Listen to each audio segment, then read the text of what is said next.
Así es que el libro del profeta Habacuc, vamos a buscar el capítulo 2 y en el capítulo 2 vamos a leer el verso 14.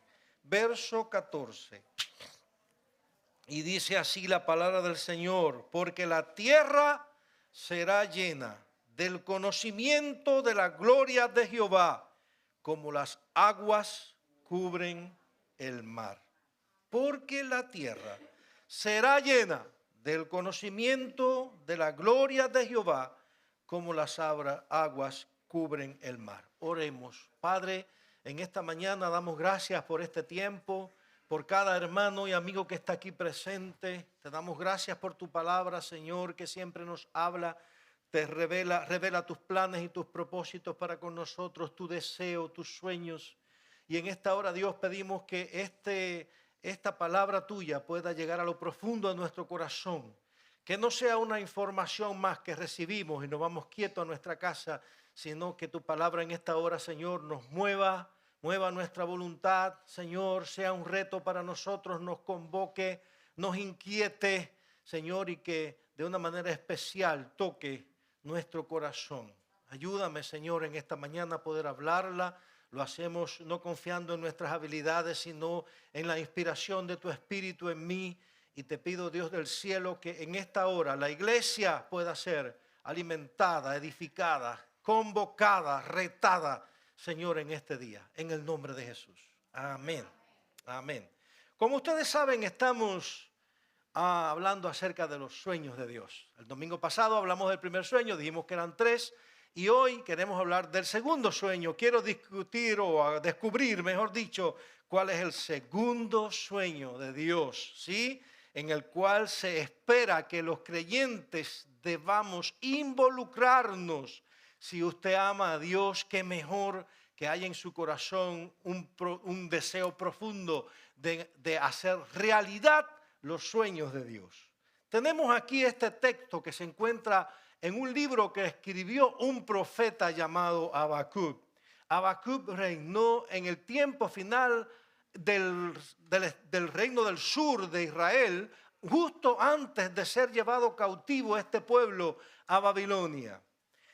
Habacuc estaba confundido y dolido. ¿Por qué? Porque vivía en un pueblo, entre su gente, entre su nación y las naciones externas, donde él veía mucha idolatría, a la gente adorando a otros dioses y siguiendo a otros dioses. Veía un desgano entre los creyentes. Él veía que la gente no sentía hambre por la palabra de Dios, en este caso por la Torá, que era lo que leía el pueblo de Dios. No sentía hambre, había indiferencia, había injusticia, había mucha corrupción dentro del gobierno y dentro de los dirigentes de su época. Había violencia entre la gente, un tiempo muy parecido al que estamos viviendo hoy. Entonces este hombre, este profeta de Dios, se angustia, comienza a hablar con Dios. Dios le está pidiendo a Dios que haga algo, que actúe, que promueva algo para evitar este mal, y él está haciendo triste porque entiende que Dios está en silencio, no le está hablando, y dice en el capítulo 1, verso 2, ¿hasta cuándo, oh Jehová, clamaré y no me oirás? ¿Hasta cuándo estoy orando y pidiéndote que hagas algo y no oirás? Y en el capítulo 2, Dios se revela a este hombre llamado Habacuc, a este profeta, y se revela con un plan. Dios se revela con un plan, con un sueño, con una visión de cómo él estaba viendo el futuro del mundo, el futuro de la nación de Israel, el futuro de la iglesia, el futuro de las naciones. Es una visión que él tiene, un plan, un sueño que él tiene, y le dice a Habacuc: habrá un día, le dice, habrá un día cuando la tierra será llena del conocimiento de mi gloria. Habrá un día en que la tierra será llena del conocimiento de mi gloria. Su gloria Habrá un día en que mi gloria será revelada plenamente, en que la gente podrá conocer, en que las naciones podrán conocerme, podrán ver mi amor, podrán ver la misericordia, el perdón que tengo para ellos, la restauración, vidas cambiadas y vidas transformadas. Y mira lo que dice, sí, la gloria revelada en un futuro, el plan de Dios cumplido en un futuro de restauración para la gente y para las naciones. Dice el Señor habla con claridad, con firmeza, la tierra será llena. No es una posibilidad, es una certeza divina. El domingo pasado estuvimos hablando de que Dios había lanzado una flecha. ¿Se acuerdan? Hicimos una trayectoria de esa flecha. Dios creó al hombre, le dio la bendición de poder tener una relación personal con él. El hombre decidió romper esa relación porque desobedeció a Dios, vino el pecado y entonces sigue Dios en su plan de restaurar al hombre. Envía a su Hijo Jesucristo a morir en la cruz para poder resolver este problema y hacer que los hombres se acerquen a Dios. Instruye a la iglesia como tercer paso para que la iglesia proclame su palabra y predique su palabra. Y en último vimos cómo ese día, un día en que estemos todos redimidos en la presencia del Señor, alabando y glorificando a Dios. Esa es la trayectoria de la flecha y ahí termina el sueño de Dios, el día en que todos los hombres que han recibido a Cristo se gocen en la presencia del Señor. Pero mientras tanto esa flecha está andando y está lanzada y nada podrá impedir que esta flecha llegue al final y cumpla su propósito. En Isaías 46, verso 10 dice, mi consejo permanecerá y haré todo lo que yo quiero. Isaías capítulo 46, el verso 10. Dios dice, un día sueño, un día tengo el plan, en mi visión está, sueño y abro mis ojos y lo que contemplo es toda la tierra siendo llena del conocimiento de la gloria de Jehová, es decir, de mi gloria. Así es que no es una posibilidad, es una certeza, flecha lanzada. Dios está moviendo la historia hacia ese fin. Dice, del conocimiento de la gloria de Jehová. No será solo de ver su gloria, sino de experimentar su gloria. Y dice, y será como las aguas cubren el mar, como diciendo que es algo total que va a suceder, porque así como no hay parte del mar sin agua, no habrá rincón de la tierra sin el conocimiento de la gloria de Dios.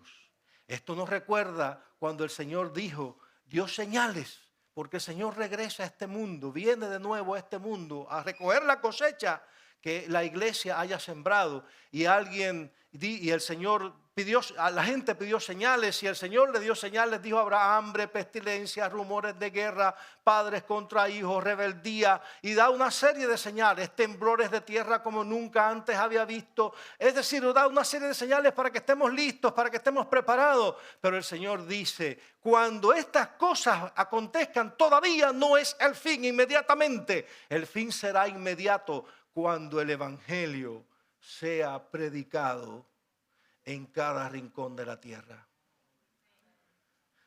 Sí, amados, entonces será el fin. ¿Sí? ¿Cómo Dios va a hacer esto? ¿Cómo Dios va a hacer que la tierra sea llena del conocimiento de su gloria? ¿Cómo Dios lo hará? ¿De qué Dios se va a valer? Sin duda, Dios lo hará a través de la iglesia que Él edifica. No vendrán los ángeles, no vendrán otra vez profetas como Elías, como Eliseo, como Juan el Bautista. Dios puede levantarlos, pero ellos no lo harán. Dios no lo va a hacer, porque Dios nos tiene a nosotros. El domingo pasado decíamos que los que hemos recibido a Cristo como nuestro Señor y Salvador, Cristo ahora vive en nosotros por medio de su Espíritu Santo. ¿Sí? Esto es básico que usted lo entienda. Porque usted puede ser un instrumento de Dios para llevar a cabo sus planes. Así es que Dios lo va a hacer a través de su iglesia. ¿Quiénes somos la iglesia? Nosotros, los que hemos recibido a Cristo. Si usted está en el trabajo, allí está la iglesia. Si usted está en el campo, allí está la iglesia. Porque usted es parte de la iglesia que tiene a Cristo. Sobre usted y sobre mí depende que Dios lleve a cabo sus planes, vea sus planes. Dios los va a hacer de todas maneras. Pero usted puede agilizar o retardar esto. Los planes de Dios se cumplen, pero hay una satisfacción en que usted, que es la iglesia, pueda ser parte de esos planes de Dios. Así es que Dios lo hará a través de sus miembros, de los miembros de la iglesia, miembros de su cuerpo, sus obreros, sus sembradores, aquellos que se van a entregar a la tarea de sembrar la palabra de Dios a través de la predicación y la enseñanza en todas partes donde están. En Mateo 5:14 el Señor dice a gente que estaba escuchando su palabra, no eran intelectuales, no eran catedráticos, no eran gente que había pasado por un seminario y había vencido una asignatura de teología bíblica, que es la ciencia que estudia acerca de Dios. Eran gente comunes del pueblo. A esa gente Jesús le dice: ustedes son la luz del mundo. Ustedes son los que han de alumbrar el mundo. Ustedes son los que han de guiar al mundo que está en tiniebla hacia la luz, porque Cristo dijo: yo soy la luz, y el que anda en la luz no andará más ¿en qué? En tinieblas. Y en ese pasaje dice el Señor: nadie enciende una luz para ponerla en un lugar oculto. Yo no llamé a la iglesia ahora para que esté oculta, para que no se haga sentir, para que no sea falta de influencia. Llamé a la iglesia para que ella esté en un lugar alto, donde se dé a conocer, donde pueda ser mi testigo de las cosas que yo hago y para que pueda guiar a otros a encontrarme a mí. ¿Sí? Ustedes son la luz del mundo. No se pone una luz en un lugar invisible, se pone donde todos la vean para que esa luz pueda guiar a otros. Nosotros mismos, hermanos, los cristianos, somos esa luz que puede guiar a todo aquel que está en oscuridad. Si usted no lo cree, no va a hacer nada. Si usted lo cree y usted cree que el Señor puede usarlo a usted, no está en lo bonito que usted hable, no está en las habilidades que usted tenga, está en su deseo, en su amor por las personas que no conocen a Cristo, y con eso basta para que Dios pueda usarlo a usted. Sí, amados hermanos, por lo tanto, la forma que Dios ha diseñado para que las personas le conozcan y que su iglesia se dé a conocer y la tierra sea llena del conocimiento de su gloria, no son nuestros edificios o nuestras cosas materiales que tenemos, es el poder que Dios ha puesto en nosotros para testificar por Él al mundo perdido. Mateo 5:16 dice: así alumbre vuestra luz delante de los hombres, para que vean vuestras buenas obras y glorifiquen a vuestro Padre que está en los cielos.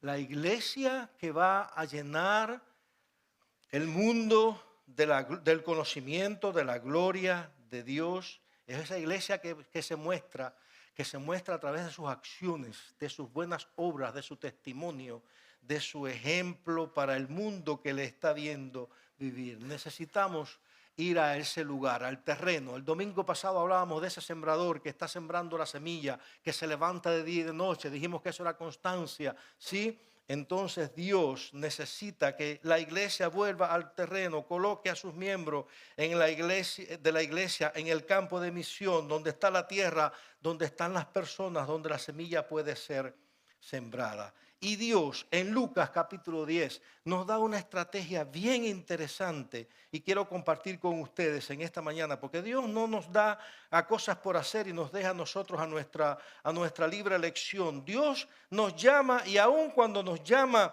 nos da la estrategia. Lucas capítulo 10, quiero que usted la lea ahí junto conmigo. Lucas capítulo 10, los versos del 1 hasta el verso 9. Lucas capítulo 10. Los versos del 1 hasta el verso 10. Mire lo que Jesús hace. Mire cómo Jesús hace. Le da a la iglesia un indicio, le da a la iglesia una guía de cómo puede ella cumplir el segundo sueño de Dios. ¿Cuál es? Llenar la tierra del conocimiento de la gloria de Dios. Que los hombres lleguen a conocer a Dios, conozcan a Dios, experimenten a Dios en sus corazones y lo hagan en todas partes del mundo. Dice el Señor así: después de estas cosas, Lucas 10, capítulo 10, verso 1, después de estas cosas designó el Señor también a otros 70, a quienes envió de dos en dos delante de él, a toda ciudad, a todo lugar a donde él había de ir. Y les decía: la mies a la verdad es mucha, mas los obreros son pocos. Por tanto, rogad al Señor de la mies que envíe obreros a su mies. Y he aquí, yo os envío como corderos en medio de lobos. No llevéis bolsa, ni alforja, ni calzado, y a nadie saludéis por el camino. En cualquier en casa donde entréis, primeramente decid, paz sea a esta casa. Y si hubiere allí algún hijo de paz, vuestra paz reposará sobre él, y si no, se volverá a vosotros. Y posad en aquella misma casa, comiendo y bebiendo lo que os den, porque el obrero es digno de su salario. No os paséis de casa en casa, en cualquier ciudad donde entréis y os reciban, comed lo que os pongan delante y sanad a los enfermos que en ella hay y decidles, se ha acercado a vosotros el reino de Dios. Así es que mire esto, yo estaba estudiando este pasaje y me di cuenta qué es lo que está en el corazón de Dios, hermano. Lo más grande que está en el corazón de Dios es salvar a los hombres. Es que usted y yo nos salvemos, es que usted y yo lleguemos a conocer a Cristo y con ello pongamos nuestra fe en el sacrificio de Cristo y que nuestros pecados sean perdonados y que podamos reconciliarnos con Dios y que podamos llegar a tener una experiencia íntima y personal con Dios. Mire todo lo que Dios ha hecho. Primero, Dios envía a su Hijo a salvar al mundo. Dice el pasaje, porque de tal manera amó Dios al mundo que dio a su Hijo Jesucristo para que todo aquel que en él cree no se pierda, mas tenga vida eterna. Cristo vino a este mundo a buscar y a salvar lo que se había perdido. ¿Sí? Vivió entre los hombres, eso fue tremendo. Estuvo en el Getsemaní cuando llegó su hora, orando, transpirando gotas de sangre porque sabía lo que le esperaba. Experimentó la cruz y todo por nuestra redención y por nuestra salvación. Para la salvación de nosotros, para Dios fue costosa, fue muy costosa porque dio a su Hijo, su único Hijo, vino del cielo, donde estaba rodeado de ángeles, con toda su gloria, sin contacto con el pecado, la hipocresía, la mentira de los hombres, salió de allá, vino a vivir entre nosotros, entre los hombres, que es vivir entre la falsedad, la mentira, la hipocresía, todas estas cosas en el fango de nuestra manera de vivir, vino con un solo propósito y fue para salvarnos. Y después de pasar la muerte en la cruz, la muerte más ignominiosa que hay, la muerte más terrible que hay, entonces dice la Biblia que fue resucitado al tercer día y ascendió al cielo y está sentado a la diestra del Padre, donde un día volverá por su iglesia. Sí, amados. Entonces, mire, eso lo hizo el Señor porque en el corazón de Dios está salvar a la gente, que la gente se salve, que la gente le conozca. Entonces envió. Él sintió compasión, Cristo, mientras estaba aquí mirando a la multitud, porque dice que era como ovejas que no tenían pastor porque no conocían a Dios. Sintió compasión desde lo más profundo. Oró porque Dios enviara obreros a predicarle a esa gente. Dice que dio antes de irse la gran comisión, prediquen y hagan discípulos, ¿sí? Entonces, el evangelio predicado en todas partes del mundo. Todas estas cosas las estoy diciendo para que ustedes vean que en el corazón de Dios está que la gente se salve y le conozca. En el corazón de Dios está el que podamos nosotros ser testigos de Él, ¿sí? Dio la gran comisión, dijo, me serán testigos en Jerusalén y hasta el fin del mundo. Quiero que ustedes lleven mi gloria, el conocimiento de mi gloria hasta el fin de la tierra. Y un día regresaré por la cosecha. Quiero decirte, si tú amas a Dios y de verdad has tenido la experiencia de conversión, yo creo que no hay otra cosa más grande que participar de los sueños de Dios. Y hacer posible que los sueños de Dios se hagan realidad. Ser colaboradores con Dios en lo que Dios ha soñado y en lo que Dios ha dispuesto. Dios espera que la iglesia se involucre en esto, que cumpla lo que somos. La iglesia somos tú y yo, recuerda esto. Tú y yo no podemos estar de espalda a los sueños de Dios y a los deseos de Dios. Ahora mire lo que usted nota en esta estrategia que Dios da en Lucas capítulo 10, 3 al 9. Note que Jesús está mandando a 70 discípulos, ¿sí? Dios no les dijo a esos discípulos, bueno, vengan, vamos a tener un lugar ahora, un edificio donde nos vamos a congregar todos los domingos, vamos a estar adorando a Dios y vamos a estar aprendiendo y vamos a estar disfrutando los unos de los otros, edificándonos. Jesús no le dijo eso es bueno. Pero Jesús los liberó y los envió. Y les dijo, vayan por todos los pueblos y por todas las aldeas. Una estrategia en la cual podemos llenar la tierra con el conocimiento de la gloria de Dios. Por eso puse eso en el boletín. Los que tienen el boletín, miren, en la portada está todo el continente con 2 o 3 personas en distintos lugares, porque eso fue lo que Jesús enseñó. Esa fue la estrategia que Jesús nos dio. Él no nos manda a hacer algo y nos deja para que nosotros nos averigüemos cómo hacerlo. Él nos dijo, envió, ¿cuánto? De 2 en 2. Y los envió por todos los pueblos, por todas las aldeas, por todos los lugares, ¿sí? Y ahora Él le dice, habla acerca de los obreros, ora por los obreros, pero le dice en el verso 3, he aquí yo os envío, ¿cómo? Como corderos en medio de lobos. Y esto significa, la tarea a la que se enfrentan no es fácil. Tendrán oposición, tendrán persecución, la misión no será fácil, los discípulos deben esperar oposición, hostilidad, rechazo, pero Jesús los envía y los envía con autoridad. Y la autoridad del Señor es suficiente para que los discípulos puedan hacer la tarea.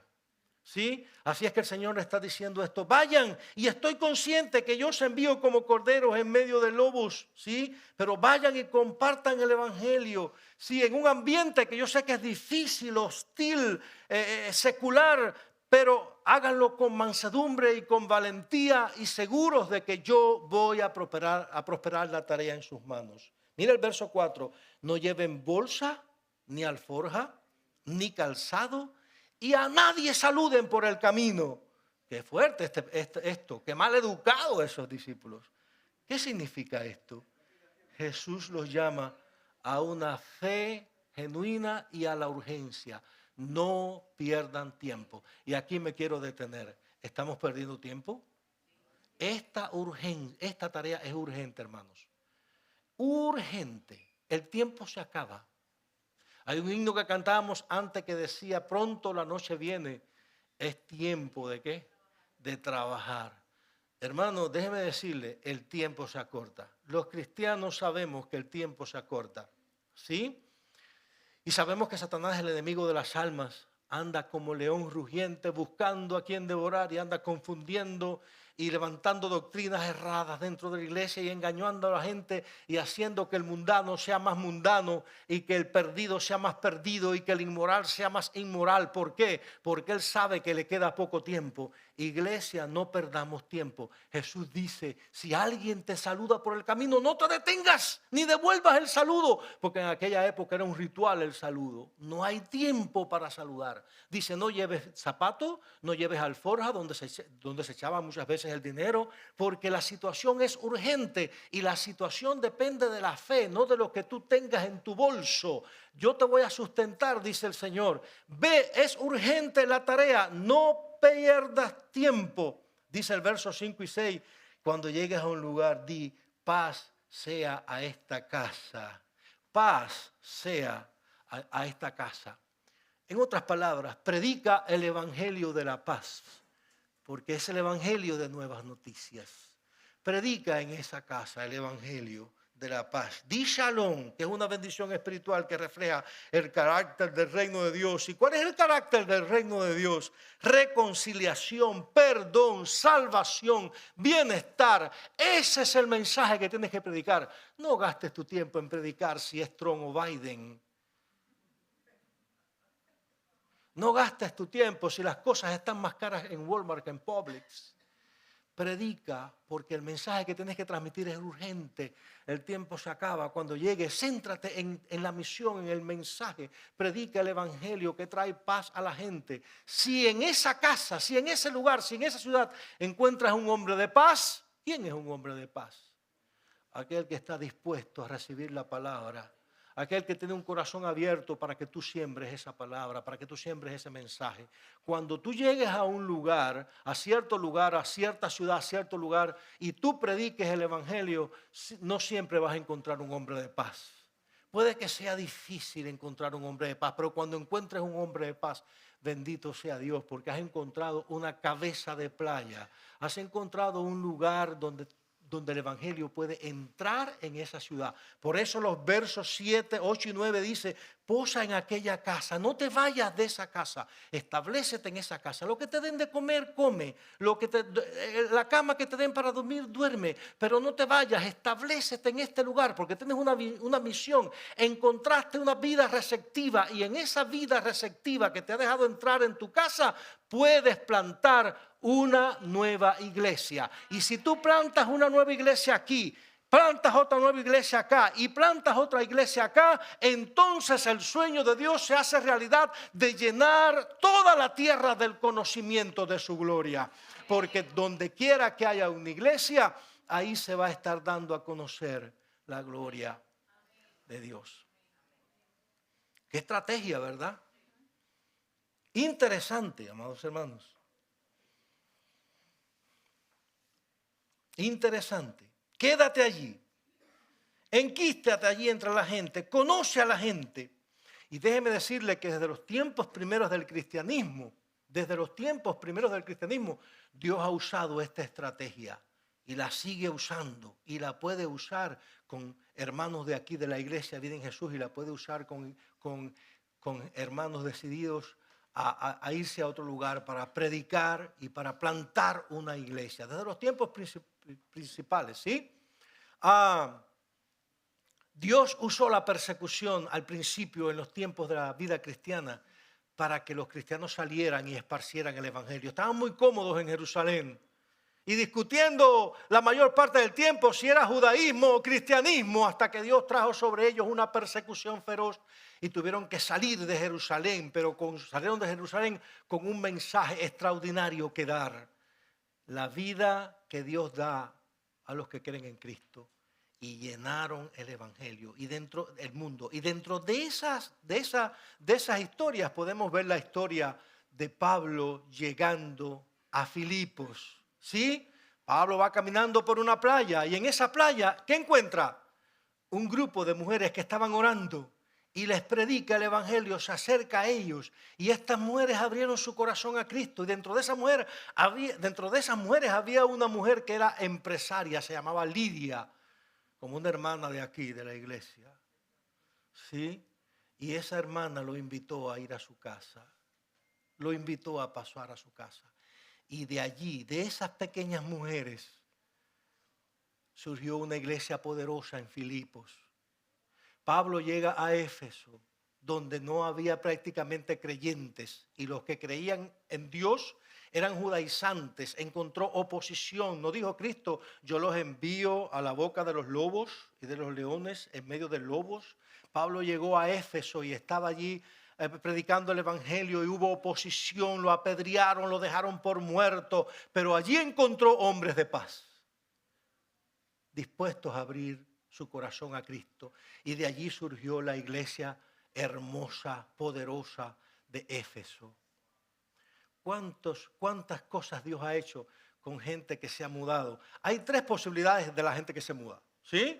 3 posibilidades de la gente que viene de su país a Estados Unidos o dentro de Estados Unidos se mueve de una ciudad a otra. Cristianos, quiero decir. Posibilidad número 1, nunca se congrega. Se olvidan de que un día pertenecieron a una iglesia, se enrolan en el trabajo. Hay veces que yo me encuentro cristianos por ahí, los saludo. Yo soy cristiano también, yo antes visitaba la iglesia. No me diga, ¿y qué tiempo hace que no tengo ahora? 3 años que no me congrego.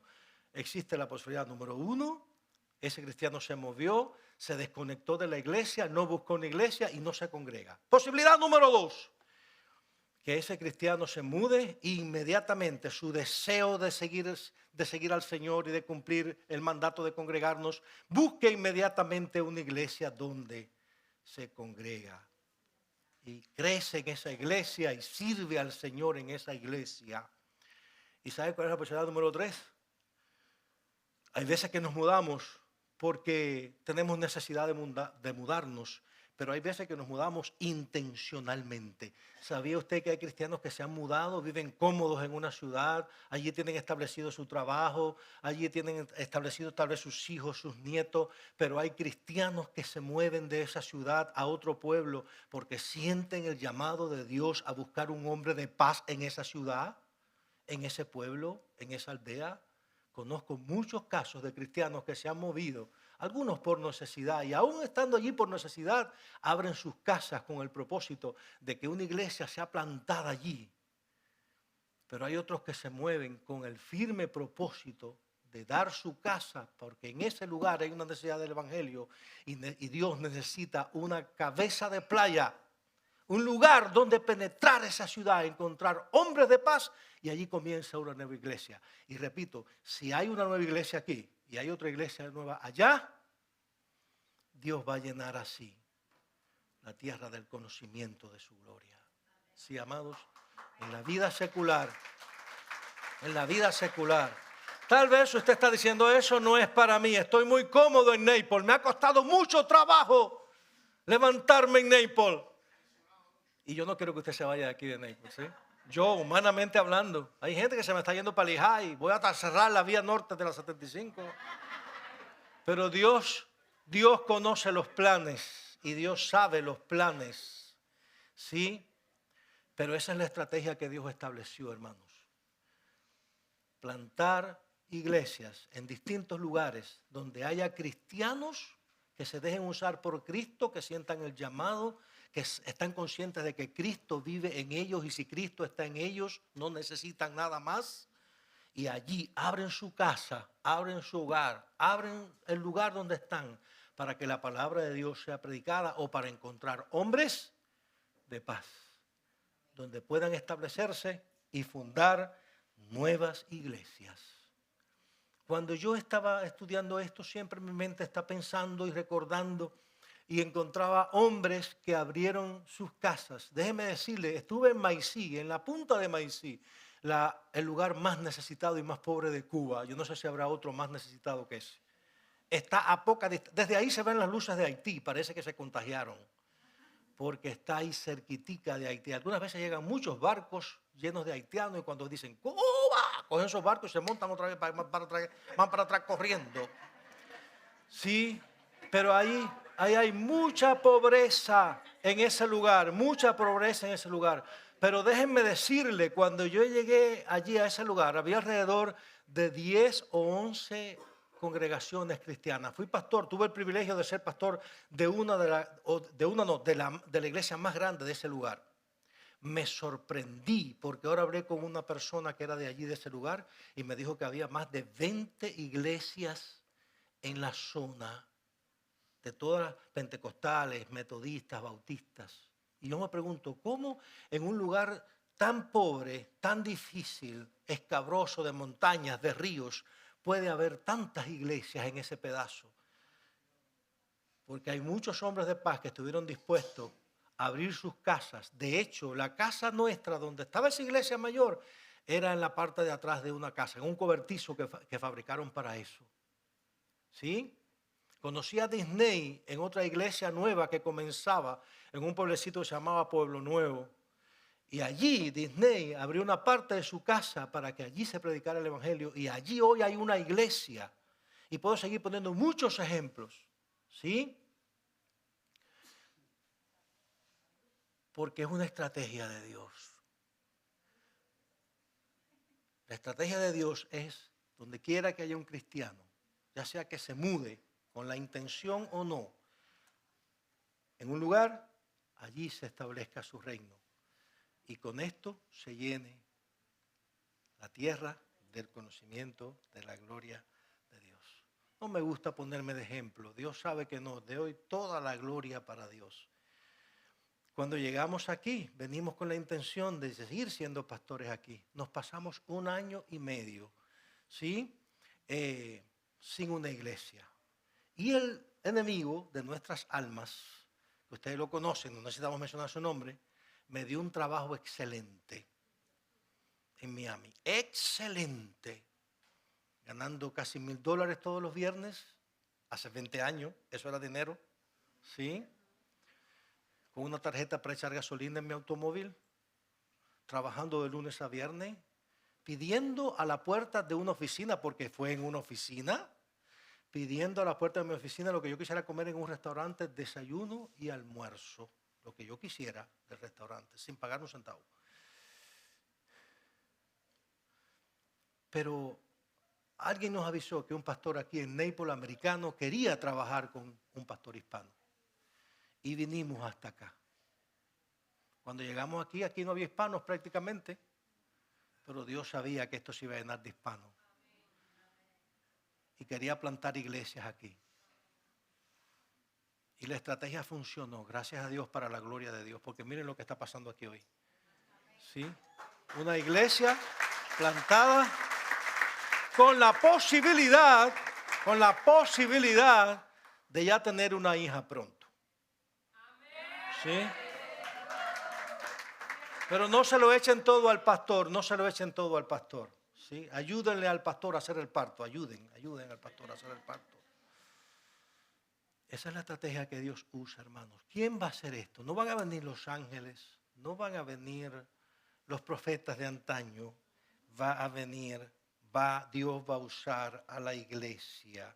¿Sí? A la iglesia que Él edifica, a la iglesia que habita en el corazón, donde Él habita en el corazón de los creyentes. Termino, hermanos, termino. Dice la palabra de Dios. Este es el segundo sueño de Dios.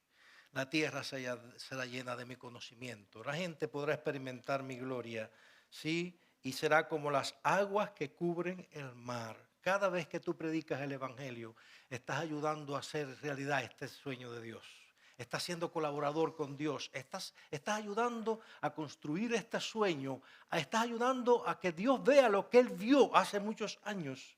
Sí, y que Él sabía que iba a hacerlo, y que Él sabía que iba a hacerlo a través de iglesias que liberen a sus miembros para que vayan como Jesús liberó a sus 70 discípulos y prediquen el evangelio en distintas partes del mundo.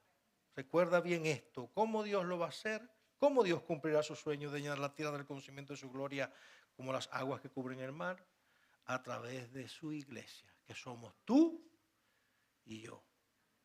Amén, hermanos. Oramos. Padre, gracias por la bendición de poder estar aquí hablando de tus sueños. Señor, ayúdanos a ser tus colaboradores, los colaboradores tuyos en esos sueños. Tú viste ya lo que tú querías ver y nos llamaste a cada uno de nosotros para que fuéramos tus colaboradores en hacer realidad estos sueños. Yo te pido por cada creyente que está aquí en esta mañana, te pido por cada cristiano, por cada vida que escuchó esta palabra, este mensaje, Señor, que pueda creer que viene de ti. Tú tienes sueños y cuentas con tu iglesia. Padre, permite que no vivamos de espaldas esos sueños, que no vivamos indiferentes a esos sueños, que sintamos el placer de ser colaboradores de aquel que nos llamó de las tinieblas a la luz.